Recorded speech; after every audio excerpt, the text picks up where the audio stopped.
রামকৃষ্ণ কথামৃত 1885 28 জুলাই দ্বিতীয় পরিচ্ছেদ। শ্রীযুক্ত নন্দ বসুর বাটিতে শুভাগমন। ঠাকুর শ্রীরামকৃষ্ণ এইবার ছবি দেখিতে গাত্রোত্থান করিলেন। সঙ্গে মাস্টার ও আরও কয়েকজন ভক্ত, গৃহস্বামীর ভ্রাতা শ্রীযুক্ত পশুপতিও সঙ্গে সঙ্গে থাকিয়া ছবিগুলি দেখাইতেছেন। ঠাকুর প্রথমেই চতুর্ভুজ বিষ্ণুমূর্তি দর্শন করিতেছেন, দেখিয়াই ভাবে বিভোর হইলেন। দাঁড়াইয়াছিলেন, বসিয়া পড়িলেন, কিয়ৎকাল ভাবে আবিষ্ট হইয়া রহিলেন। হনুমানের মাথায় হাত দিয়া শ্রীরাম আশীর্বাদ করিতেছেন। হনুমানের দৃষ্টি শ্রীরামের পাদপদ্মে। ঠাকুর শ্রীরামকৃষ্ণ অনেকক্ষণ ধরিয়া এই ছবি দেখিতেছেন, ভাবে বলিতেছেন, আহা আহা। তৃতীয় ছবি, বংশীবদন শ্রীকৃষ্ণ কদমতলায় দাঁড়াইয়া আছেন। চতুর্থ, বামনাবতার ছাতি মাথায় বলির যজ্ঞে যাইতেছেন। শ্রীরামকৃষ্ণ বলিতেছেন, বামন, এবং একদৃষ্টে দেখিতেছেন।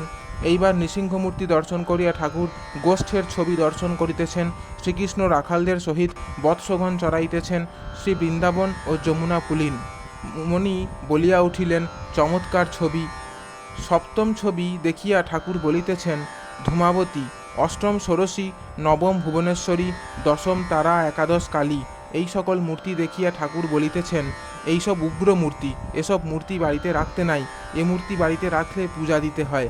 তবে আপনাদের অদৃষ্টের জোর আছে, আপনারা রেখেছেন। শ্রী শ্রী অন্নপূর্ণা দর্শন করিয়া ঠাকুর ভাবে বলিতেছেন, বাহ বাহ। তারপরেই রাই রাজা নিকুঞ্জ বনে সখী পরিবৃতা সিংহাসনে বসিয়া আছেন। শ্রীকৃষ্ণ কুঞ্জের দ্বারে কোটাল সাজিয়া বসিয়া আছেন। তারপর দোলের ছবি। ঠাকুর অনেকক্ষণ ধরিয়া এর পরের মূর্তি দেখিতেছেন, গ্লাস কেসের ভিতর বীণাপাণির মূর্তি। দেবী বীণাহস্তে মাতোয়ারা হইয়া রাগরাগিনী আলাপ করিতেছেন। ছবি দেখা সমাপ্ত হইল। ঠাকুর আবার গৃহস্বামীর কাছে আসিয়া উপস্থিত হইলেন। দাঁড়াইয়া দাঁড়াইয়া গৃহস্বামীকে বলিতেছেন, আজ খুব আনন্দ হলো। বাহ, আপনি তো খুব হিন্দু। ইংরাজি ছবি না রেখে যে এই ছবি রেখেছেন, খুব আশ্চর্য। শ্রীযুক্ত নন্দ বসু বসিয়া আছেন। তিনি ঠাকুরকে আহ্বান করিয়া বলিতেছেন, বসুন। দাঁড়িয়ে রইলেন কেন? শ্রীরামকৃষ্ণ বসিয়া, এই পটগুলো খুব বড় বড়। তুমি বেশ হিন্দু। নন্দ বসু, ইংরাজি ছবিও আছে। শ্রীরামকৃষ্ণ সহাস্যে, সেসব অমন নয়। ইংরাজির দিকে তোমার তেমন নজর নাই। ঘরের দেওয়ালের উপর শ্রীযুক্ত কেশব সেনের নববিধানের ছবি টাঙানো ছিল। শ্রীযুক্ত সুরেশ মিত্র ওই ছবি করাইয়াছিলেন। তিনি ঠাকুরের একজন প্রিয় ভক্ত। ওই ছবিতে পরমাংশদেব কেশবকে দেখাইয়া দিতেছেন, ভিন্ন পথ দিয়া সব ধর্মাবলম্বীরা ঈশ্বরের দিকে যাইতেছেন। গন্তব্যস্থান এক, শুধু পথ আলাদা। শ্রীরামকৃষ্ণ বলিতেছেন, ওই যে সুরেন্দ্রের পট। প্রসন্নের পিতা সহাস্যে, আপনিও ওর ভিতর আছেন। শ্রীরামকৃষ্ণ সহাস্যে, ওই একরকম, ওর ভিতর সবই আছে, ইদানিং ভাব। এই কথা বলিতে বলিতে ঠাকুর হঠাৎ ভাবে বিভোর হইতেছেন। ঠাকুর জগন্মাতার সঙ্গে কথা কহিতেছেন। কিয়ৎক্ষণ পরে মাতালের ন্যায় বলিতেছেন, আমি বেহুশ হই নাই। বাড়ির দিকে দৃষ্টি করিয়া বলিতেছেন, বড় বাড়ি, এতে কি আছে?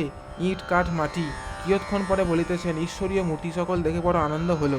আবার বলিতেছেন, উগ্র মূর্তি, কালী, তারা সব শিবা মধ্যে শ্মশানবাসিনী, রাখা ভালো নয়। রাখলে পূজা দিতে হয়। পশুপতি সহাস্যে, তা তিনি যতদিন চালাবেন ততদিন চলবে। শ্রীরামকৃষ্ণ, তা বটে, কিন্তু ঈশ্বরেতে মন রাখা ভালো, তাকে ভুলে থাকা ভালো নয়। নন্দ বসু, তাতে মতি কই হয়? শ্রীরামকৃষ্ণ, তাঁর কৃপা কই হয়? তাঁর কি কৃপা করবার শক্তি আছে? শ্রীরামকৃষ্ণ সহাস্যে, বুঝেছি, তোমার পণ্ডিতের মতো, যে যেমন কর্ম করবে সেরূপ ফল পাবে। ওগুলো ছেড়ে দাও। ঈশ্বরের শরণাগত হলে কর্ম ক্ষয় হয়। আমি মার কাছে ফুল হাতে করে বলেছিলাম, মা, এই লাও তোমার পাপ, এই লাও তোমার পুণ্য, আমি কিছুই চাই না, তুমি আমায় শুদ্ধা ভক্তি দাও।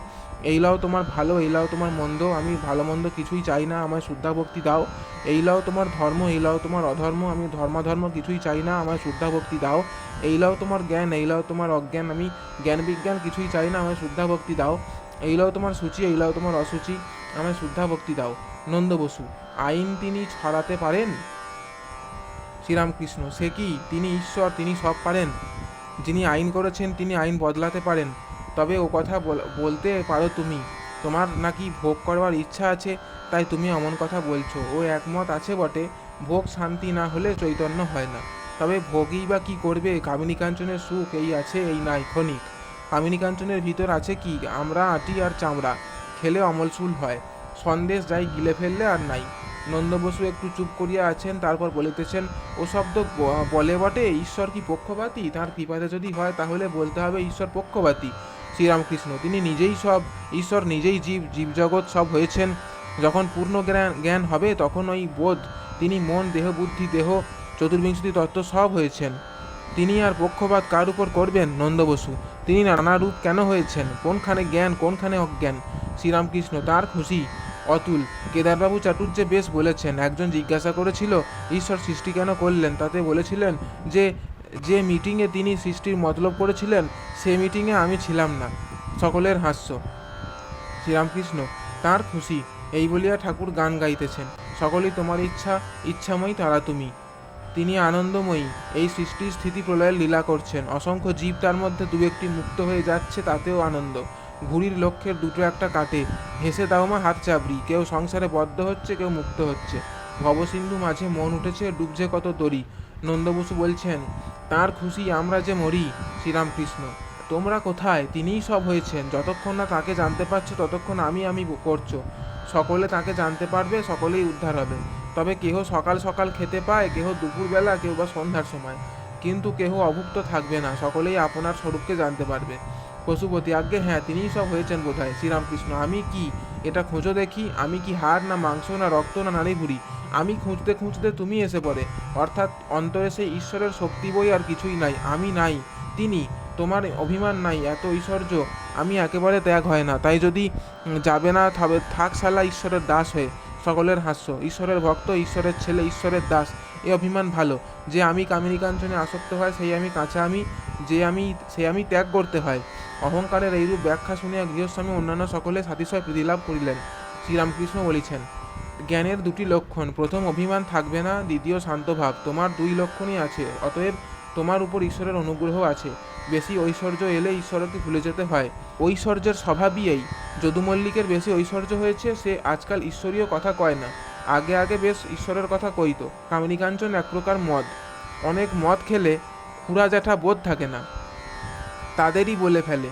তোর গোষ্ঠীর মাতালের গুরু লঘু বোধ থাকে না। নন্দ বসু। তা বটে।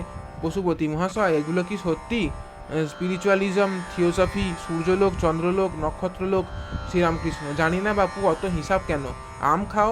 কত আম গাছ, কত লক্ষ ডাল, কত কোটি পাতা, এসব হিসাব করা আমার দরকার কি? আমি বাগানে আম খেতে এসেছি, খেয়ে যাই। চৈতন্য যদি একবার হয়, যদি ঈশ্বরকে একবার ডেকে কেউ জানতে পারে, তাহলে ওসব হাবজা গোবজা বিষয় জানতে ইচ্ছাও হয় না। বিকার থাকলে কত কি বলে। আমি 5 সের চালের ভাত খাবো রে, আমি 1 জালা জল খাবো রে। বৈদ্য বলে খাবি? আচ্ছা খাবি। এই বলে বৈদ্য তামাক খায়। বিকার সেরে যায়, যায় বলবে তাই শুনতে হয়। পশুপতি। আমাদের বিকার চিরকাল বুঝি থাকবে? শ্রীরামকৃষ্ণ। কেন? ঈশ্বরেতে মন রাখো, চৈতন্য হবে। পশুপতি সহাস্যে। আমাদের ঈশ্বরে যোগ ক্ষণিক, তামাক খেতে ভালো যতক্ষণ লাগে। সকলের হাস্য। শ্রীরামকৃষ্ণ। তা হোক, ক্ষণকাল তাঁর সঙ্গে যোগ হলেই মুক্তি। অহল্যা বললে রাম, শুকরজনিতেই জন্ম হোক আর যেখানেই হোক, যেন তোমার পাদপদ্মে মন থাকে, যেন শুদ্ধাভক্তি হয়। নারদ বললে রাম, তোমার কাছে আর কোনো বর চাই না তো, আমাকে শুদ্ধাভক্তি দাও, আর যেন তোমার ভুবনমোহিনী মায়া মুগ্ধ না হয় এই আশীর্বাদ করো। আন্তরিক তাঁর কাছে প্রার্থনা করলে তাতে মন হয়, ঈশ্বরের পাদপদ্মে শুদ্ধাভক্তি হয়। আমাদের কি বিকার যাবে? আমাদের আর কি হবে? আমরা পাপী, এসব বুদ্ধি ত্যাগ করো। নন্দ বসুর প্রতি। আর এই চাই, একবার রাম বলেছি, আমার আবার পাপ। নন্দ বসু। পরলোকে কি আছে পাপের শাস্তি? শ্রীরামকৃষ্ণ। তুমি আম খাও না, তোমার ওসব হিসাবের দরকার কি? পরলোক আছে কি না তাতে ও কি হয় ওসব খবর? আম খাও, আম প্রয়োজন, তাতে ভক্তি। নন্দ বসু। আম গাছ কোথায়? আম পাই কোথায়? শ্রীরামকৃষ্ণ। গাছ? তিনি অনাদি অনন্ত ব্রহ্ম, তিনি আছেনই, তিনি নিত্য। তবে একটি কথা আছে, তিনি কল্পতরু।